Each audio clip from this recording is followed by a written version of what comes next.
Recording in progress. Good evening, everyone. Thank you for joining us this evening for Manhattan Community Board 11's Budget Town Hall. My name is Jessica Elliott, and I'm the chair of the District Needs and Budget Committee and the vice chair of Manhattan Community Board 11. Tonight, we are joined by our District Needs and Budget Committee members and board members in the audience, our district manager, Angel Muscane, our assistant district manager, Khalid Nixon, and our secretary, Rosa Diaz. Thank you to all the board members for joining us, and we're grateful to have you here. Thank you to the residents of the public for also joining, and everyone online. Appreciate you being here, and we will recognize your hands. We'll go through the process shortly.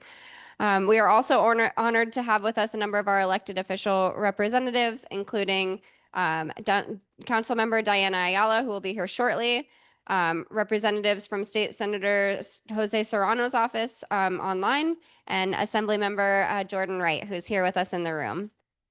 We reached out to all of our elected officials, and are grateful for those who are attending in general, and especially for those who are here in person. Thank you so much for being here. All right, first we have an informational presentation about the city's budget by our District Needs and Budget Committee, followed by presentations by your city and state representatives on their roles in the budget process and their budget priorities. Finally, we will hear from you during our town hall on community district needs. We're looking forward to hearing your feedback about East Harlem's greatest needs. All right, we can start the presentation. Thank you. Great. The purpose of this presentation is to provide you with a general understanding of the city's budget and its importance. Additionally, we'll discuss the key players involved in the decision-making process and go a bit more in detail about community board's role in this process. This will not be a comprehensive presentation, but rather a brief overview. At the end of the presentation, we'll provide you with a list of resources to help you continue your learning should you be interested and to participate with us in this process moving forward. We ask that you hold any questions about the budget process you might have to the end of the presentation. If we don't get to answer your questions prior to the start of the town hall, we will certainly follow up with you at a later date and invite you to visit our community board office for more information. The city's budget determines how public funds are distributed and where we choose to spend our money for programs and services in areas such as education, sanitation, public safety, libraries, social services, housing, and economic development. If there's one thing you take away from this presentation, let it be this. Because there is a limited amount of money, the budget reflects the policy decisions and priorities of the city's elected representatives. The mayor or another elected official may express support for a program or a larger infrastructure project, but that doesn't mean anything without accompanying funding for that initiative. There are a lot, we can go to the next slide. Thank you. There are a lot of components to the city's budget, but for the purpose of tonight's presentation, we'll only cover the expense, capital, and revenue budgets. The expense budget funds city services, including government salaries, pensions, and operating expenses. The expense budget pays the city's teachers and sanitation workers and funds vital programs and services, including but not limited to the Summer Youth Employment Program and the Human Resource Administration's Rental Assistance Program. The capital budget funds physical infrastructure and equipment projects undertaken by city agencies and nonprofit organizations. Capital projects may include upgrades to school buildings and parks. You may have heard about the $284 million in repairs to East River Esplanade. That is a capital project that the community board has long advocated for. The revenue budget is an estimate of how much money the city will take in annually in taxes, fines, fees, and state and federal grants. Some examples include collected property taxes, fines from parking tickets, and funding from the federal government. Next slide. Thank you. The mayor and the city council are the primary decision makers and negotiators of the city's budget. However, the borough presidents and community boards also have multiple opportunities to advise and influence the budget. While state representatives are not directly involved in the city's budget process, they can and often do work to obtain funding to address community priorities. We're not going to get into each step of the budget process, but it's important to note that the budget process and the community board's involvement is a year-round activity. Even before the budget is adopted, the process of considering budget requests for the next cycle begins. And just one point about that previous slide. We, as community boards, submit our annual statement of needs and budget requests at the end of October. So our community boards are in recess during the summer months, and we'll start back up in September and very quickly need to come to a agreement together as a board based on the input that we receive at these town halls, at other public hearings, and in the surveys to inform our decisions together. Hello. All right. Under the city charter, community boards are given a broad range of responsibilities for advising the city about local budget needs and priorities. The charter mandates that the community boards consult with agencies on the capital and expense budget needs of the district, hold public hearings, prepare capital and expense budget priorities for the next fiscal year, and react to the funding choices presented in the preliminary budget. As our neighborhood continues to grow, it is important to assess the needs of the people, schools, hospitals, museums, parks, community centers, and all of the elements that are a part of our great community. With those things in mind, Community Board 11 compiles an annual statement of district needs that is submitted to the mayor's office in order to identify what our community wants city agencies to consider as they develop their budgets. The statement of district needs not only provides a framework for our budget requests, but also guides local community-based organizations in their efforts to secure resources that address the identified needs.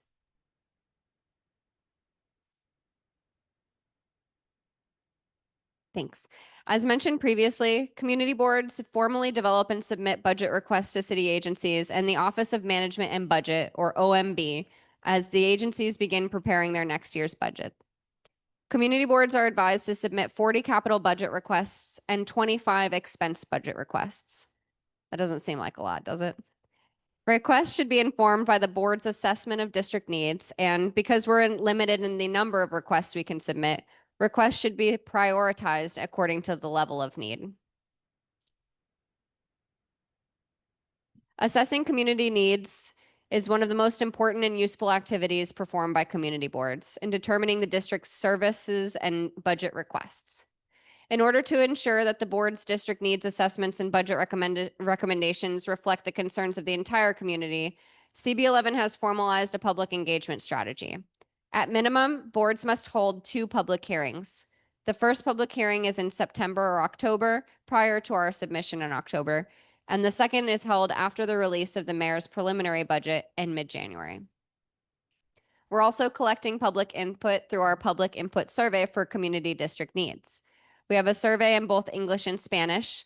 Please take it if you haven't already, and spread the word to all of your neighbors. And we'll share that link at the end of this presentation. And finally, the CB11 Budget Town Hall, which is where we are today. The purpose of tonight's event is ultimately to hear from you, our constituents, and local neighborhood experts about what you'd like to see reflected in our needs assessment and budget requests for East Harlem. Great. That's all we have time for tonight, but we've compiled a list of resources for you should you be interested in learning more. We will post a copy of this presentation on our website so that you can access these links. And please don't hesitate to reach out with any questions. That's what we are all here for. We will now recognize our elected officials. I'll pass it over to Angel. Thank you, Jessica, and thank you everyone that's joining us this evening. This is an important step for the community board in preparing its statement and for its the advocacy that it does throughout the year. So thank you for joining us. We're joined, like Jessica said, by our council member, Diana Ayala, Deputy Speaker Diana Ayala, and Assembly Member Jordan Wright in person. We're also joined by a representative from Senator Serrano's office. And other electeds, as they show up, please let me know that you're here so we can recognize you and give you time to speak. Assemblymember Wright has another commitment, so we want to accommodate his time and allow him a few moments to address you, those in attendance, about his role in the budget process and his responsiveness to community board advocacy for the needs that are communicated to us and that we communicate to our elected officials in partnership to try to get those needs addressed through their offices and at each level of government. So we'll hand that off to Mr. Jordan Wright, Assembly Member Jordan Wright. Oh, sorry.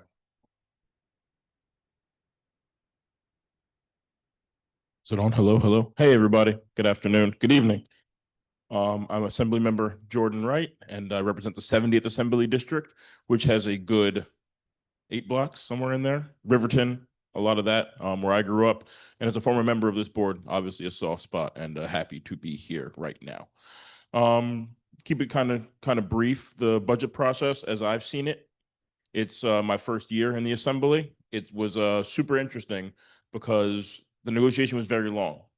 Some of you might know my father was in the state assembly, and I remember being a young man waiting for my dad to get a paycheck because we don't get paid until the budget gets passed.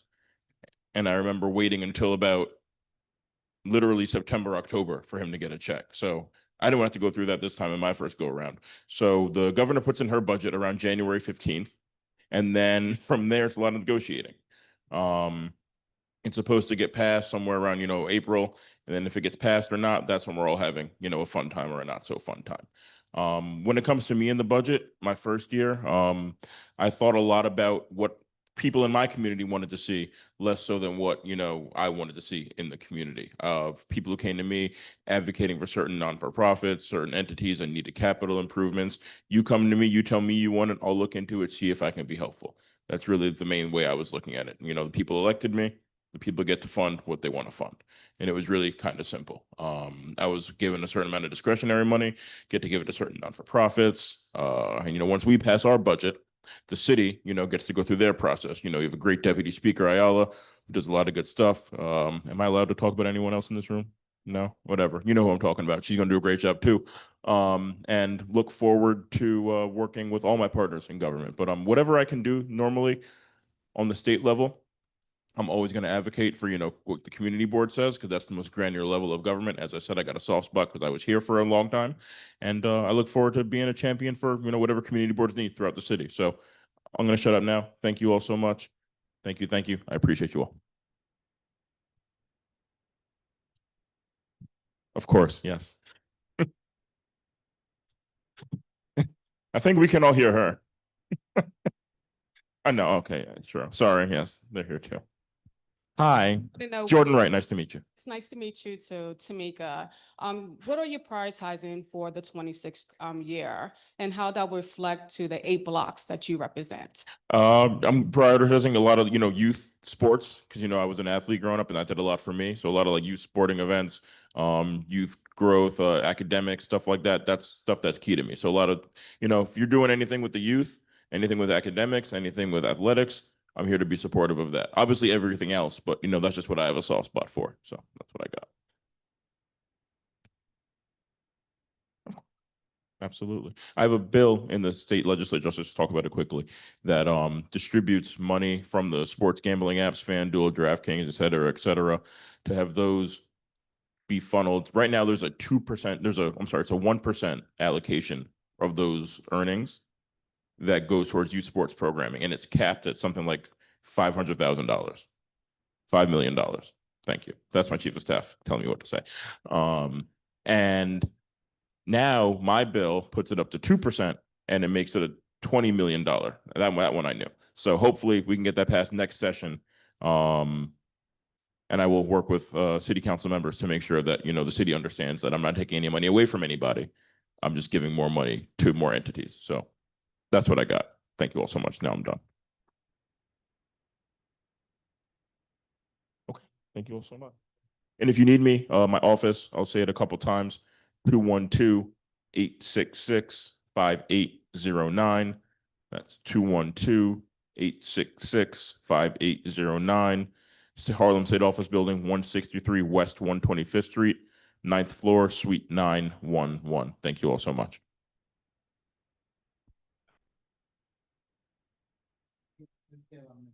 Thank you. And just a quick plug. Our community board staff works extremely hard, and I know we've been requesting on their behalf operational budget increases for community boards.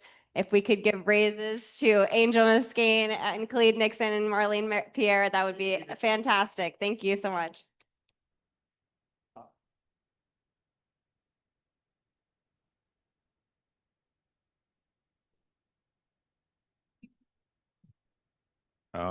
Thank you again, Assembly Member, and thank you, Mo. It's good to see friendly old faces around. So next, we'll have Deputy Speaker Diana Ayala, council member for the 8th District, and also a vital member of the council's negotiating committee, right? Yeah, the budget negotiating team. So without further ado, all right, man, leave me alone. You see? You see? You see the violence inherent in the system? That's it. No raise for you, but good evening, everyone. I am Deputy Speaker Diana Ayala, the council member representing East Harlem and the South Bronx. And I am also a member of, I'm actually the leader of the City Council's budget negotiating team. And I lead leadership as well. I have a lot of hats. I wear a lot of hats. But this is a good thing for us because it means that I have a very unique opportunity to engage with folks and to be able to get funding that would probably be a lot harder for council members. We have a $114 billion budget, but in all honesty, the majority of that budget is already spoken for even before we start negotiating, right? A lot of it goes to our city agencies and programs and services that all New Yorkers benefit from. And then we get to negotiate whatever's left. And that's dependent on whether or not the economy was, we had a good economy that year, whether tourism was up, whether taxes were paid. And quite honestly, I've been in the council. This is my last year. So I've been under 2 administrations, and under the Bill de Blasio administration, we actually benefited from a lot of resources. The city was doing really well, and then COVID hit, and we ended up using money that we didn't necessarily have to pay for services and resources that were desperately needed during that time. But we knew that that was going to cost us in the outer years because it meant that, we can borrow, but we have to put it back. And the federal government was helpful, but it still did not cover all of our expenses. And just when we were recuperating from that under the Adams administration, we got hit with the asylum seeker situation, which also meant that we had to kind of go into our coffers and use funding that we had not budgeted for. I'm happy that we had those resources available and that we were able to do that. But what it came at a cost, and that was that we were not able to grow anything during the Adams administration. We didn't really build up on anything. During the de Blasio administration, we got 3K. We were able to get fair fares. We fought for a lot of funding for food insecurity. But during the Adams administration, we became kind of like the council that maintained those services, right? We pushed really hard to become the restoration, machine of that body. And, nobody wants to be put in that position. But I think when I'm looking at the budget, right, we're looking at prioritizing, especially when you're in a situation like the one that we've been in the last few years, is really prioritizing what are the things that we actually need versus what are the things that we want, right? And I approach the budget cycle the same way I do at my home, right? And I want to make sure that we're covering all of those really essential programs and services first. And then we're talking about, additions. I know for a lot of people, libraries were like a huge thing. That wasn't necessarily a priority of mine, right? I love the library. Don't get me wrong, I love them. But if I had to cut, I'm like, well, maybe we don't need 7 days. Maybe we can have a savings there. But the community felt really strongly about having those 7 days. And then that gives me a moment to reflect on why, right? Because maybe it's important to you for a reason that I don't understand. So I want to hear your perspective. And it was a safe haven for a lot of folks. During the pandemic, they had, people didn't have Wi-Fi. They were able to go there. Folks that are looking for employment are able to go there.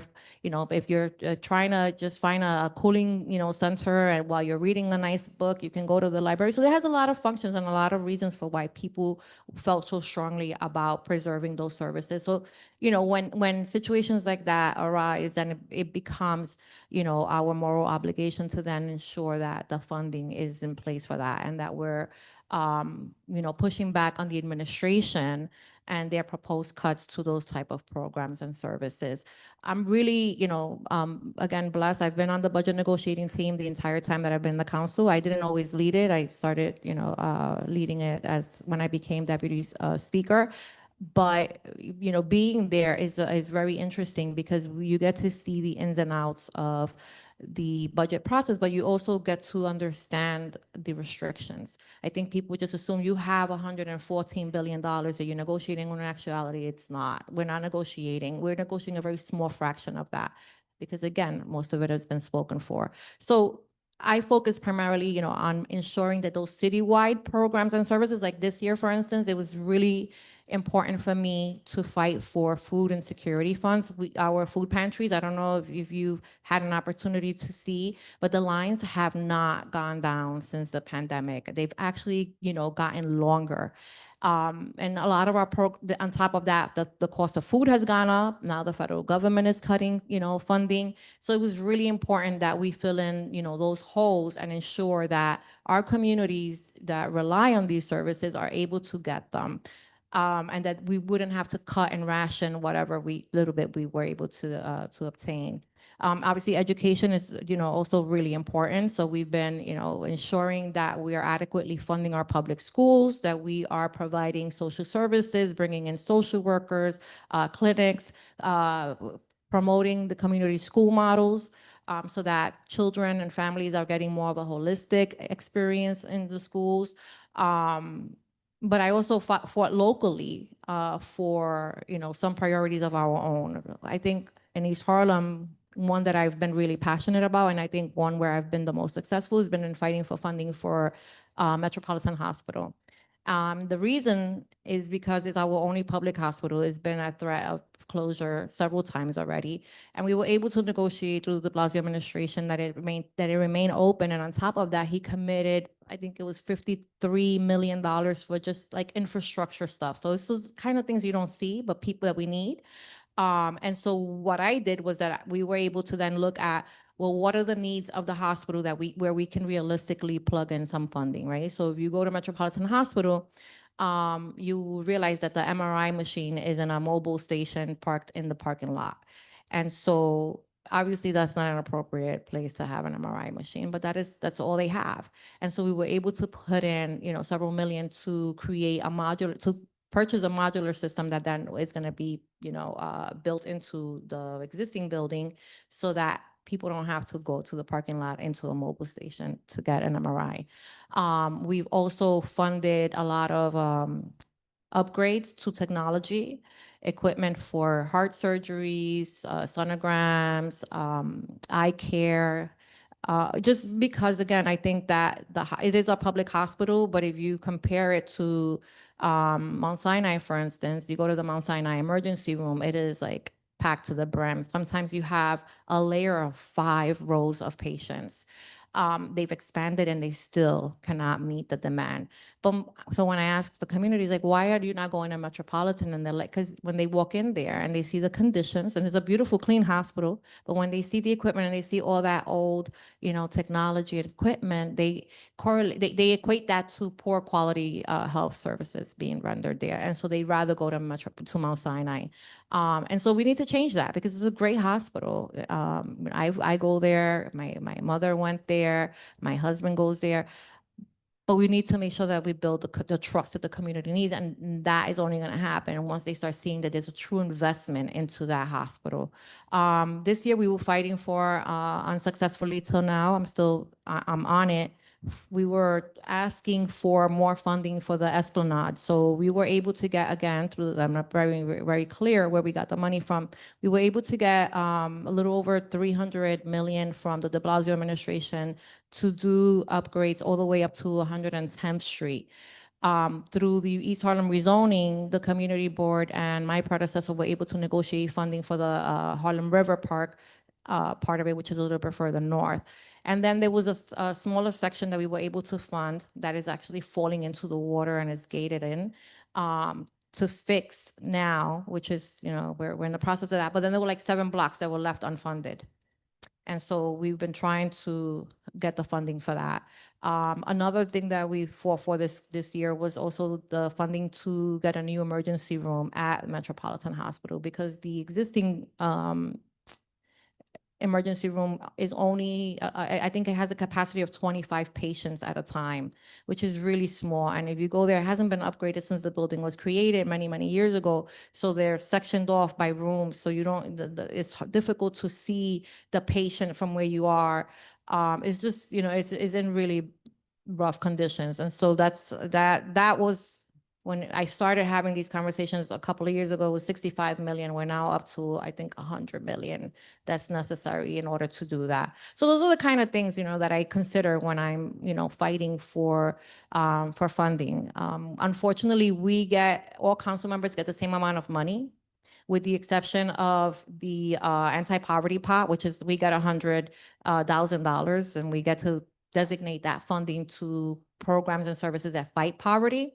But that's really the only difference in terms of like what my budget looks like in as compared to, my adjacent council member, my neighboring council member.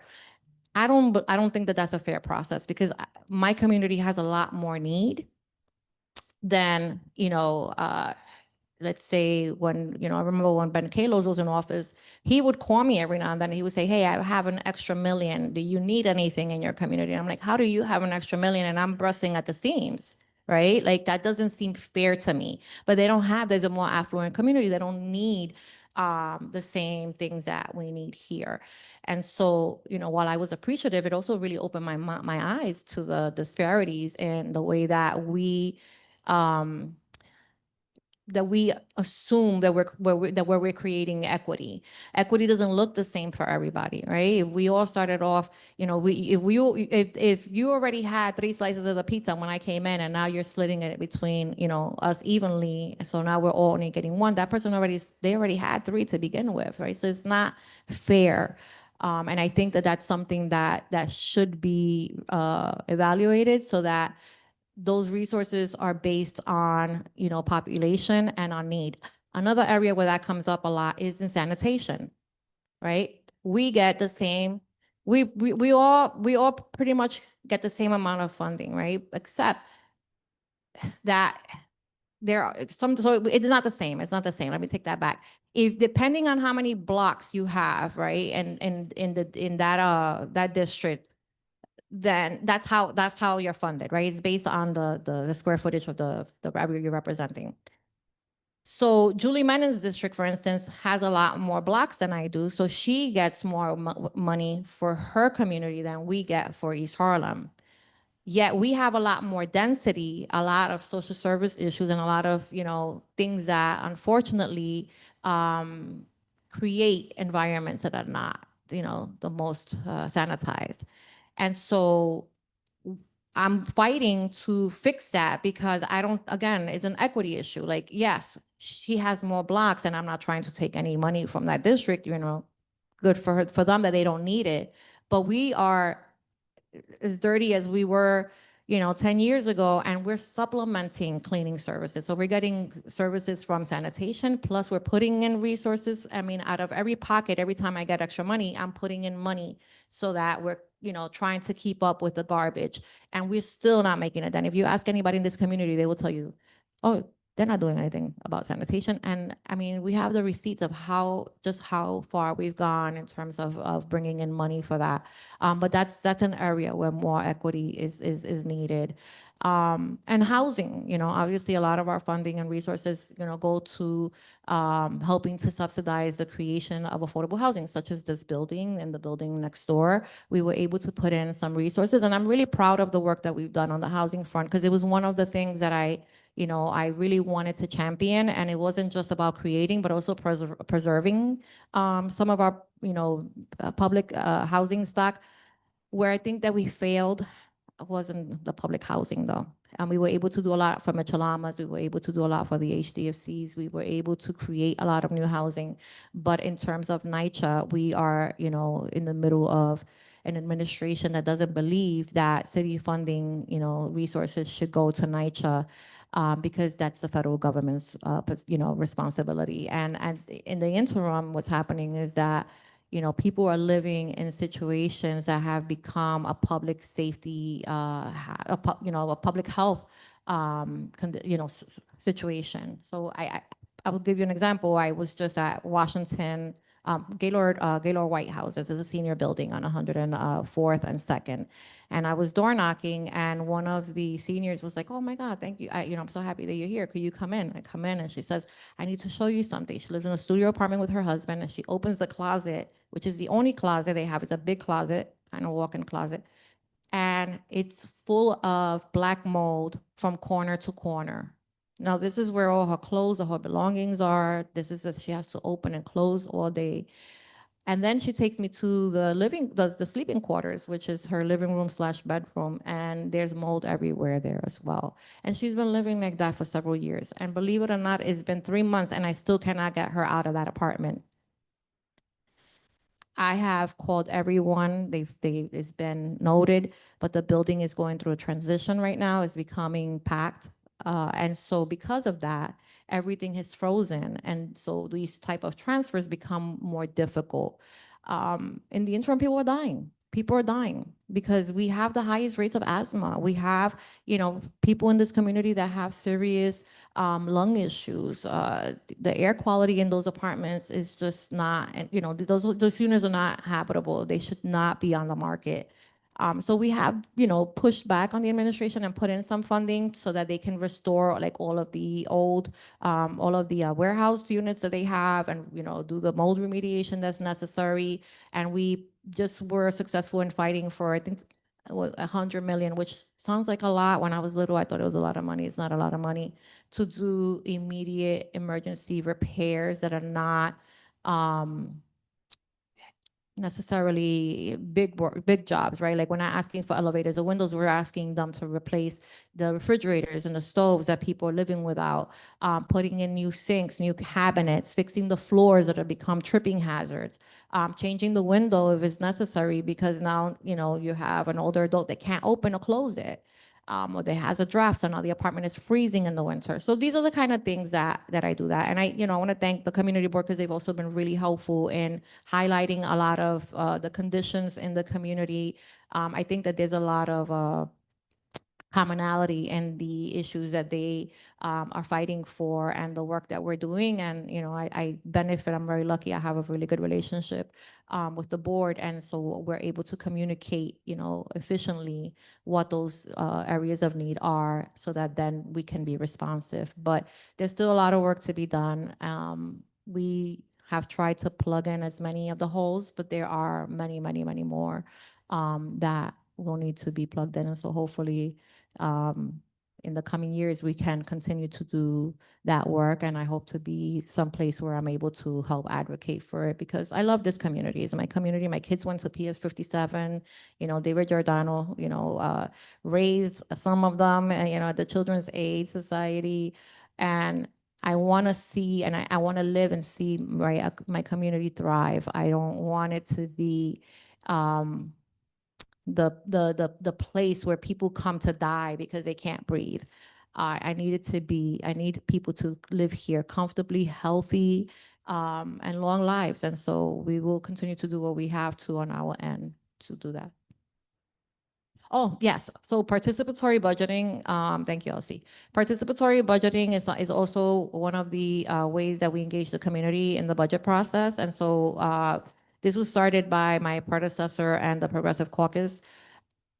The idea is to take $1 million of our capital funds and to allow the community to come up with project ideas to help fund, with the million. And then we collect all of the ideas, we get delegates together, they sit together, they analyze, they speak to the city agencies, find out, what the cost of the project is it capital eligible? And then at the end of this phase, we start to kind of eliminate projects that don't make it for whatever reason, that we also pick up, elsewhere. And then we have a week where we vote, where the community gets to vote on those projects. I love that. I was here when I was a staffer when we started it. It was a great concept. However, the cost of these projects has become so large that it became unsustainable. So for instance, a playground is costing us anywhere between $800,000 to, $2 million.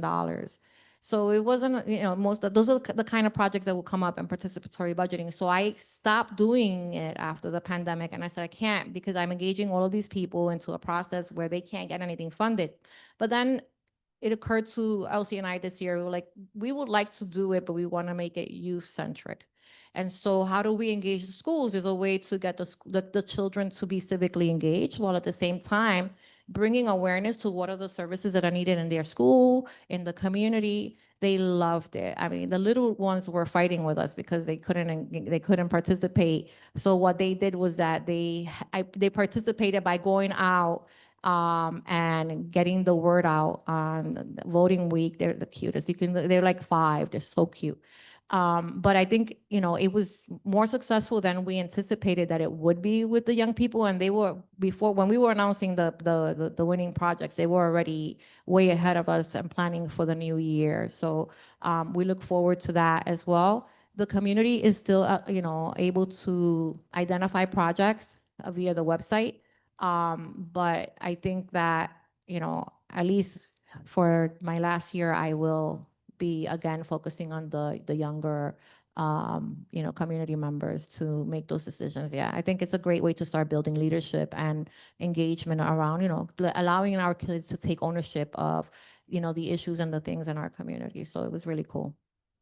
Does anybody have any questions? I know I've been here forever, so thank you. Thank you. Yeah. For the camera. So first of all, thank you for everything that you've done. First of all, participatory budgeting is a baby for me, and I appreciate the route that you guys have gone with it. So that's not my question. You talked a lot about capital projects. Yeah. How, do you have a focus on any programmatic projects as well? I do. The problem, but I do. So we're able to do a lot with a little. But the reality is that our groups oftentimes need more than we can, as a single member, allocate. And so we have to divide, we have to be very strategic, because it's easy. When Elsie and I started working for the city council, we would sit with our member, and we would go over all the applications during the budget process, which starts in January. So applications go live in January, and then we do our reviews and submissions by mid-March. And it was so exciting, because we're like, oh, this is a great program. This one should get funded, put it to the side. This one should get funded, put it to the side. No, this one sucks, put them to the other side. And then we end up with a pile, of the great ones. And we realize at some point that we're running out of money. And that means that now even those really great programs are not funded, because we don't have any more money to give. That's been my biggest disappointment, which is why I feel like we need more resources. But a lot of our money goes, we fund a lot of youth programs, senior programs as well. A lot of it is usually within the body of the nonprofit organization, but sometimes it's extracurricular too, right? We do CASA funding for our schools, which is really great. So kids can get to explore, different types of programs and things that are happening throughout the city. They can learn how to dance. They can learn how to sing. I actually just found a picture of my son, who's going to be 20 now. Well, he was about 10. And we were doing ballroom dancing in his school at PS 57. And it was so cute, because, he asked me to come out and dance with him. But that's one of the programs that, benefits from expense funding in the community. We also can fund a lot of like the turkey drives, book bag events, to try to help alleviate some of the cost of these things and the burden on the families that may not have those resources to, purchase these things, while trying to make sure that we're keeping we're supplementing the services that are being rendered. So yeah, it's important. Thank you. All right. Any other questions? No? Okay.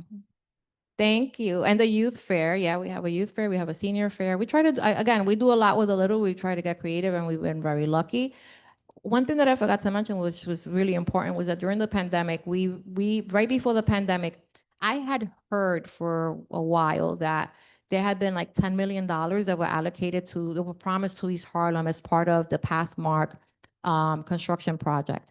And when I came into office, I approached EDC and I said, well, where is, where are the $10 million of the city that the city promised East Harlem? Because Pathmark is already, it came and it went, and I still haven't seen, or heard anything about these resources. And they were like, well, yeah, we'll get back to you and we'll get back to you. And I said, okay, no, you're not going to get back to me. I need a meeting with the president. And I want to know, where is the money? So then the money miraculously showed up. Oh, yes, it's in an account. We have it. Come up with a few ideas on ways that you would like to see us, that you would like to use it, and then we'll have a conversation. And so I reached out to the community board and to a couple of other stakeholders, and then COVID hit. And so I got COVID, and as I was home recuperating, I got an epiphany, and I remembered that we had $10 million.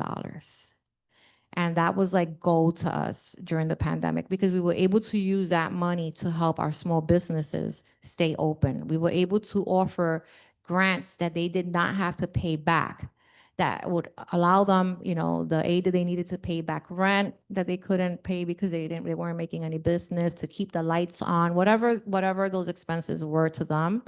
We were able to do that. And because of that, we were able to keep, most of our small businesses operational, and they were able to survive the pandemic. And so those are little blessings that come, and we've also used a lot of that money to help Union Settlement, for instance, fund their small business program. So they act kind of like a bid without being a bid. And we've also use a lot of that money for 125th Street to make sure that we have cleaning services in that area, in lieu of a bid, which we just recently passed. So we should be getting that as well. So those are, those the wins that we fight for and don't always come. So we've been very blessed.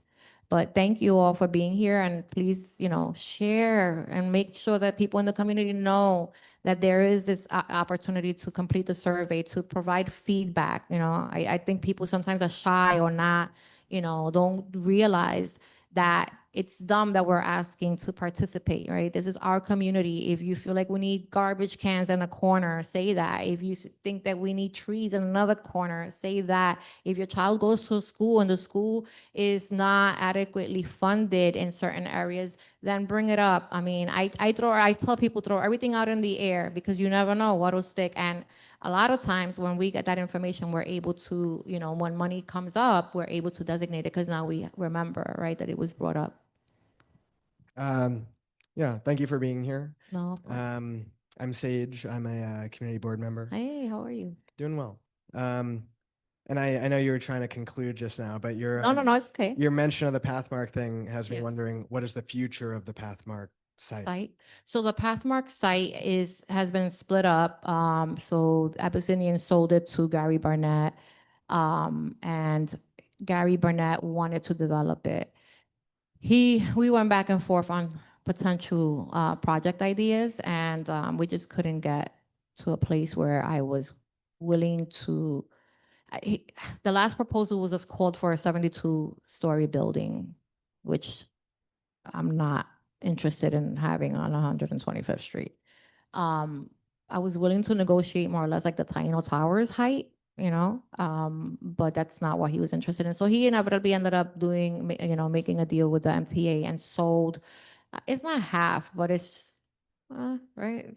It's a little bit, yeah. It's almost half of the property. So the property from Lexington Avenue to the middle of 125th Street and 3rd, he sold that to the MTA for the 2nd Avenue subway.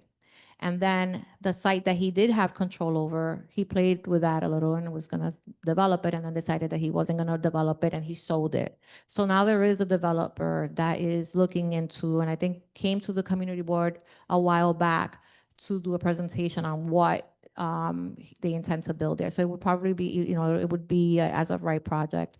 They wouldn't be able to build as high because, they would need to, we would need to upzone them, which, they've not asked and I haven't agreed to.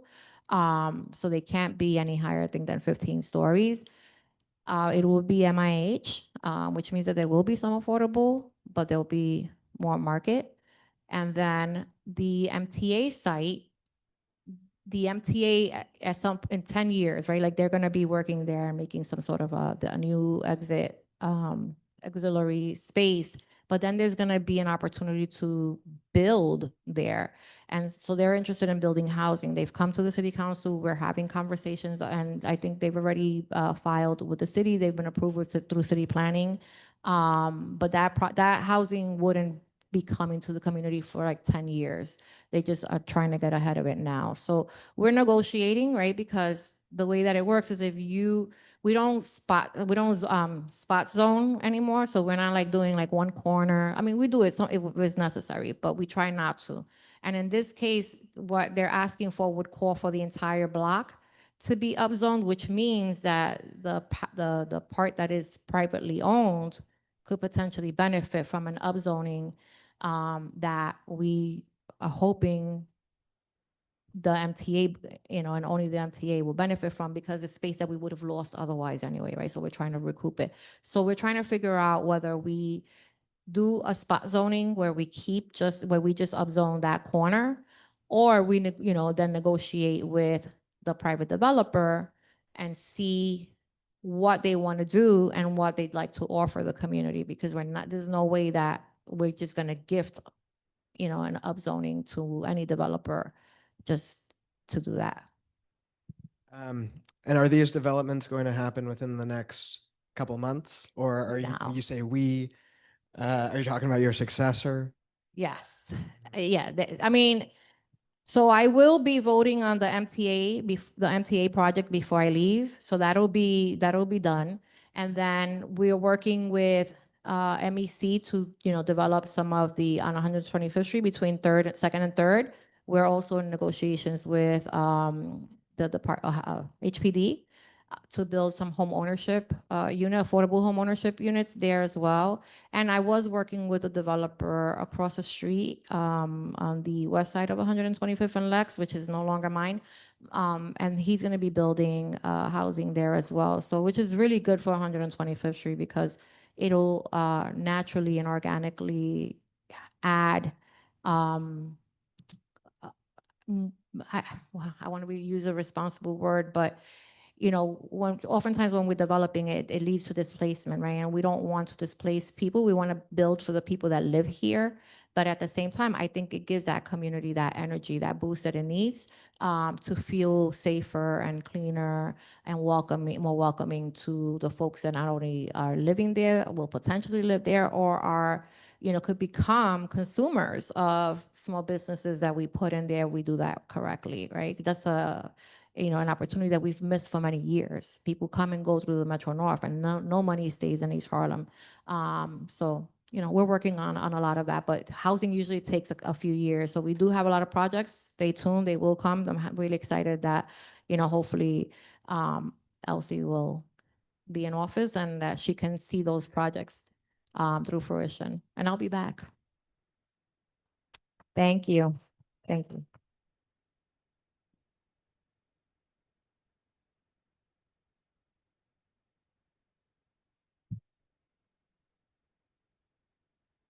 Thank you, Deputy Speaker. Next, we'll give an opportunity to the representative from Senator Serrano's office, Oriana Rivera. Ms. Rivera. Hi, I will actually be speaking on behalf of Senator Serrano's office. I'm Katie Kilichowski. I am Senator Serrano's legislative director.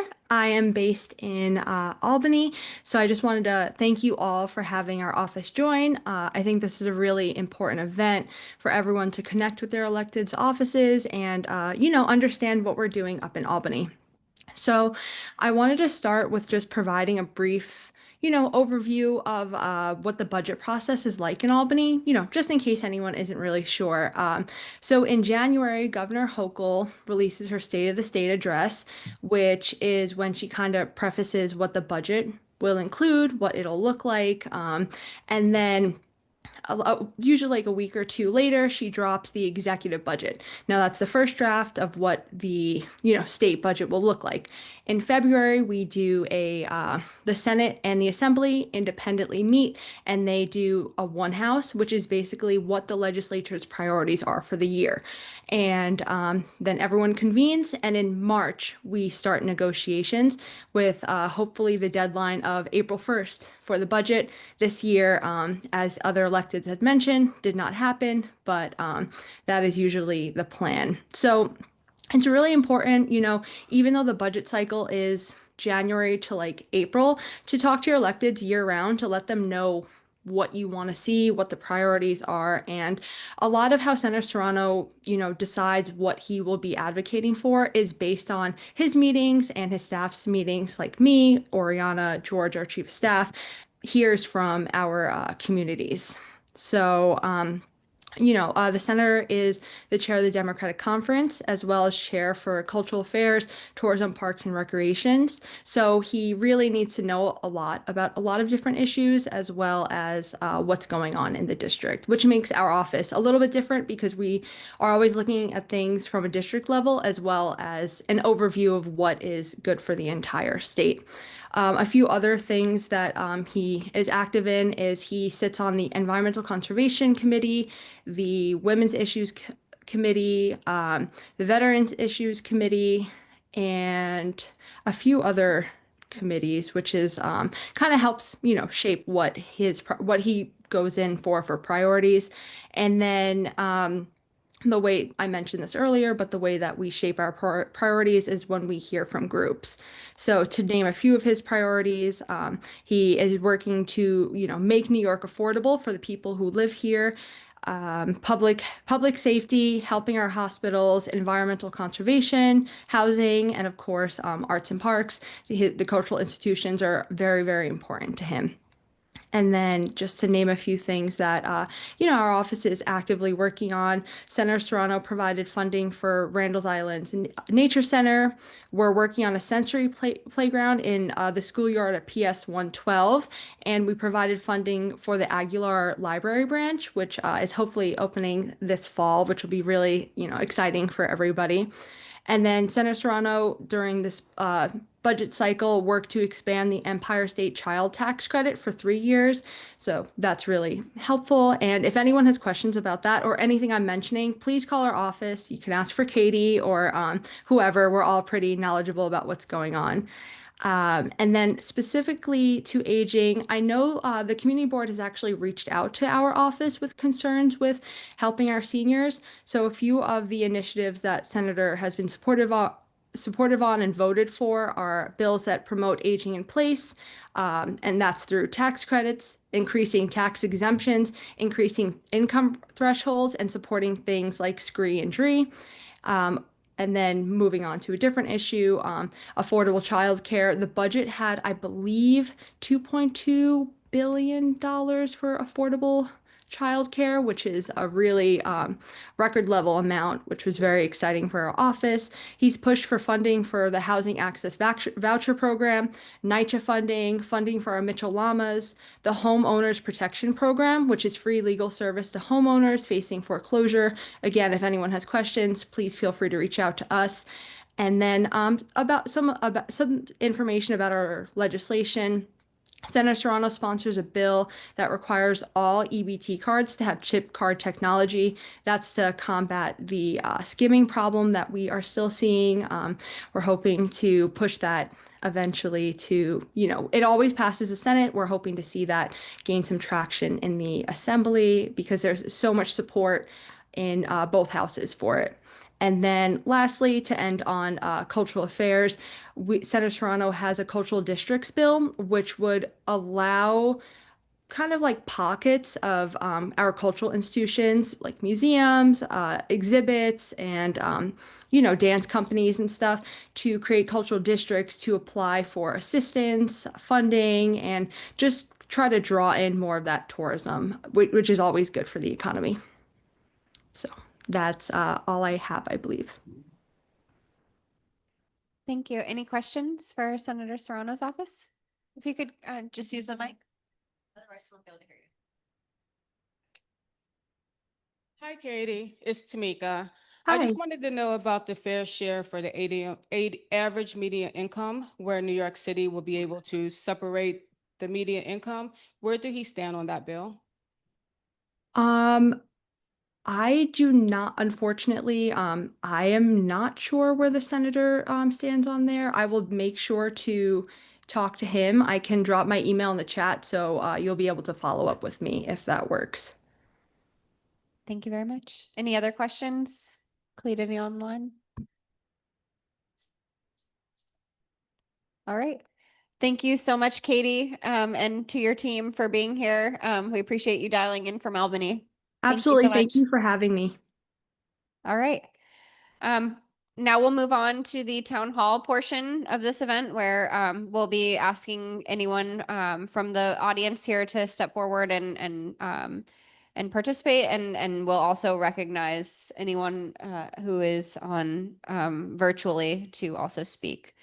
So before we start calling on attendees to speak, I would like to first cover a few ground rules. First, all participants and attendees must remain muted until granted the floor. And if you're in the audience, please come up to use the microphone, or else we won't be able to hear you online. Any attendees wishing to testify during the town hall must sign up to speak in person or raise their hand through Zoom. And for those of you online, if you click the participants icon, the participants panel should appear, and you should find the raise hand function there. If you have any technical difficulty, just let us know using the chat. If you're participating by phone, you can dial *9 to raise your hand and *6 to unmute. Each speaker will have 3 minutes to speak. Please respect the time limit. I think we can maybe give everyone a little bit grace. Thank you for being here today. Please use your time to address key concerns and needs for East Harlem. Because the purpose of this town hall is to inform CB11's statement of district needs and budget requests, we will only accept comments and will not entertain any questions at this time. But before we get started, are there any questions? Okay. All right. Please raise your hand in the audience if you'd like to come up to provide testimony. Any key issues that you feel are being? Okay.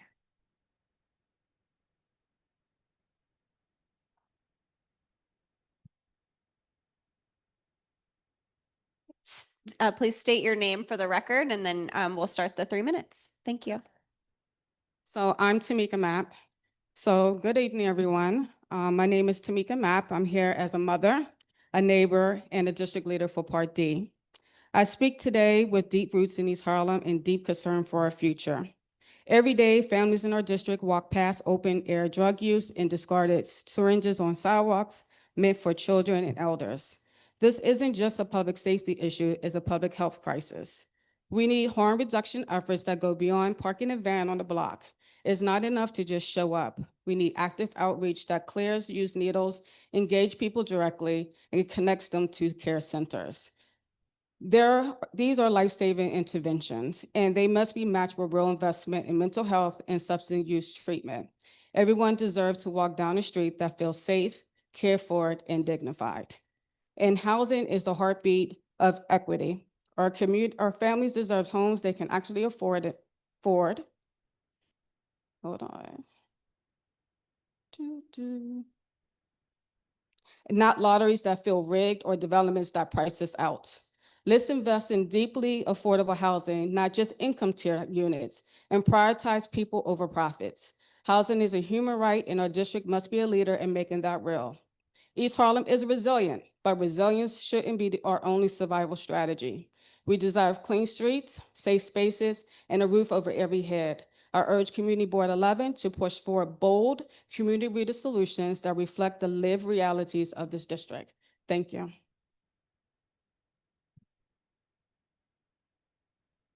Thank you, Tamika.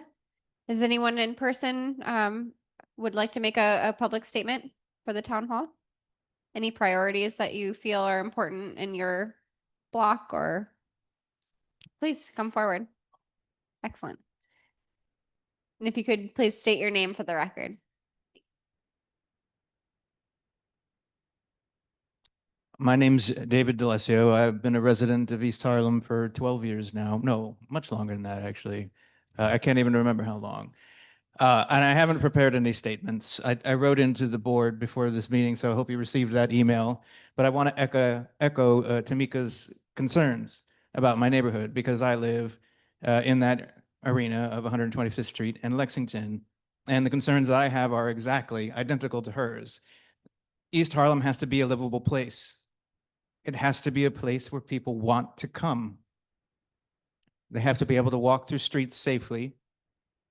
They have to be able to take their children safely to school and not see the influence of programs that don't have the resources to take care of everybody that they need to take care of.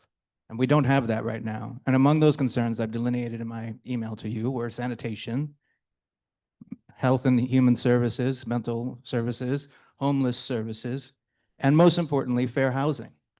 We need a community where people can live and treat each other as a community humanely and safely. And so I would ask that in the creation of this budget, that those concerns, however you mark your budget, I have no idea how this process works, are what you address, so that we can have a community where we all share together and live here, happy to take our families to church, to school, to a restaurant. Oh, one other thing I want to add, just support for local businesses. That's another really, really important priority. It's that we really, if you don't have a viable business community, then you don't have people who want to stay and be a part of that community. So that too. Anyways, in summary, I feel that we're all together in this, and I hope that you will take seriously the concerns of the people living in this community about these issues. Thank you.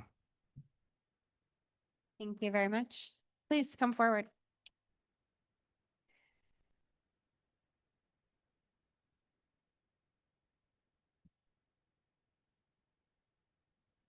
And if you could just please state your name for the record when you start to speak. Hi, good evening. My name is Tanya Phelps. I'm new to the community board, so I just joined. So I don't know what's going on. I'm just here, but I loved what I heard previously. And one of the reasons why I joined the community board is based on some of the things that were just mentioned. I have lived at least 35 years in East Harlem, originally from the Bronx and moved to East Harlem. So I raised 3 children in East Harlem, but so they're all adults now. But unfortunately, we couldn't take part in the community.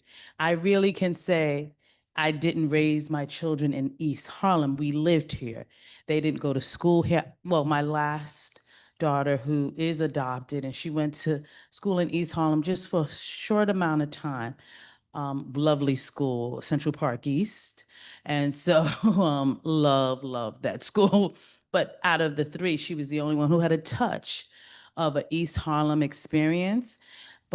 And I tried to take her, so I'm gonna speak about extracurricular and more family opportunities, because I didn't get to experience that. I felt like we always had to go out of the community. So I can't say that my children participated in East Harlem. So I always said, once they become adults, I am going to fight for other children.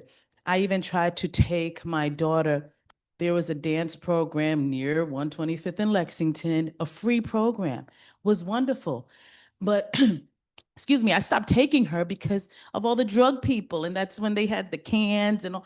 And I was just like, a little girl shouldn't have to see this every evening.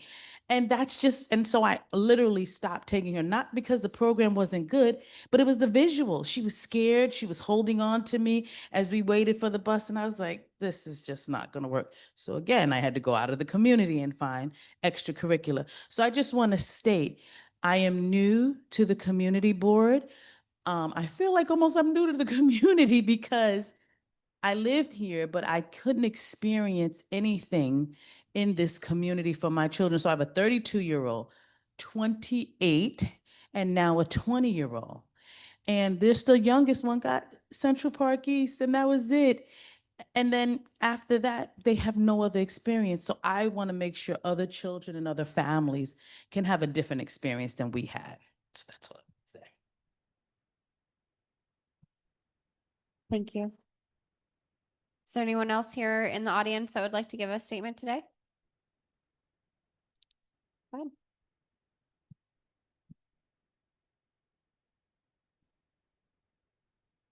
Good evening. My name is Keoka Jackson. I have actually lived in East Harlem for 50 years. Yes. Um, and so I regard this community as one of the best communities that I've ever been to, regardless of all the things that we have to complain about. I did raise my kids here. They did go to school here in East Harlem. They went to Twills. And so if anybody knows me, they know that I am public safety down, 10 toes down, right? That is who I am. And so what I relate when I think about public safety is also our youth and making sure that as a community, we are thinking about the things that impact public safety with our youth.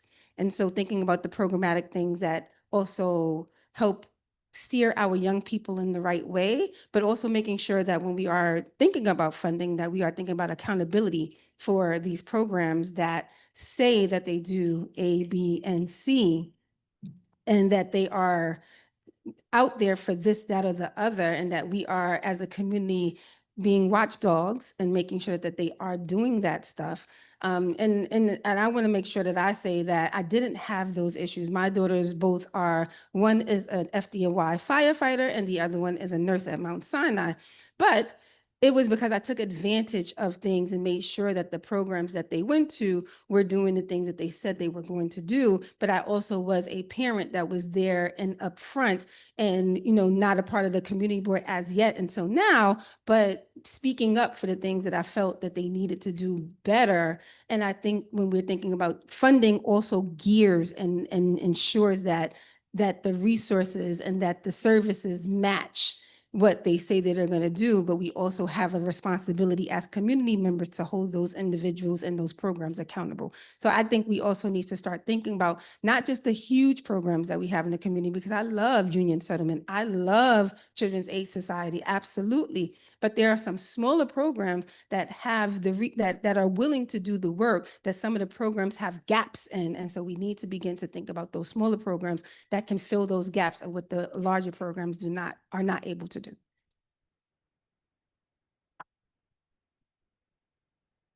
Thank you very much. Khalid, are there any raised hands? Anyone online who would like to make a public statement at the town hall? Please raise your hand. And again, if you're on the phone, you can dial *9 to raise your hand.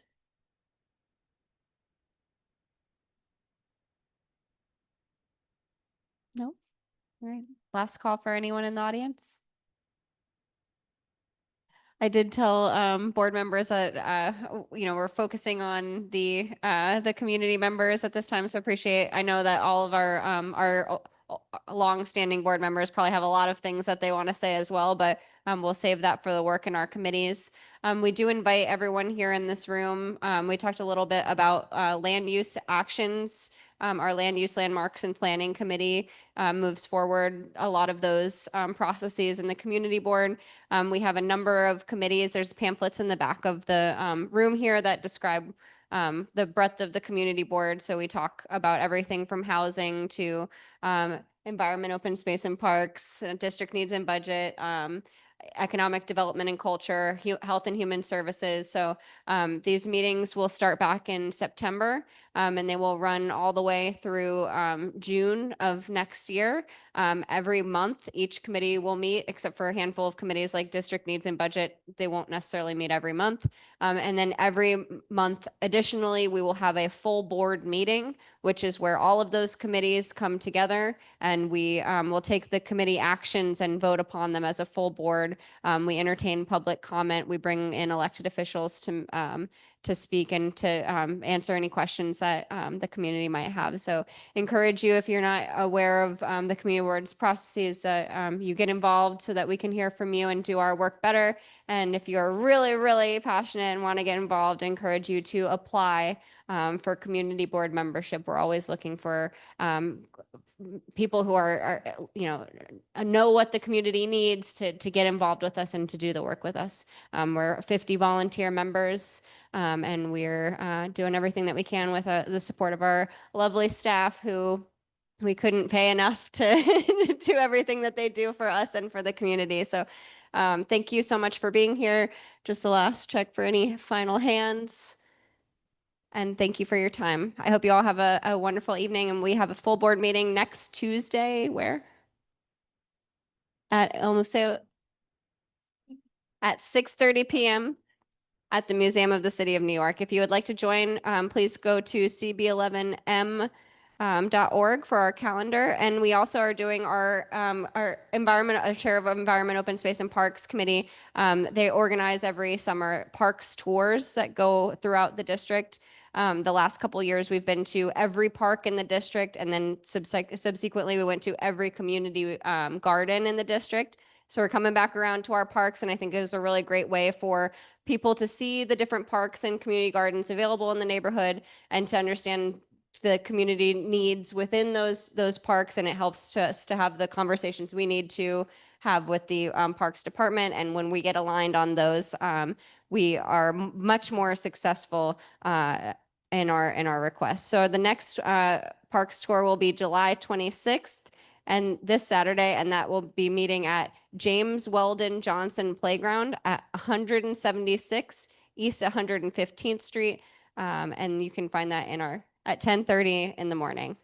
And you can find that in our community board newsletter.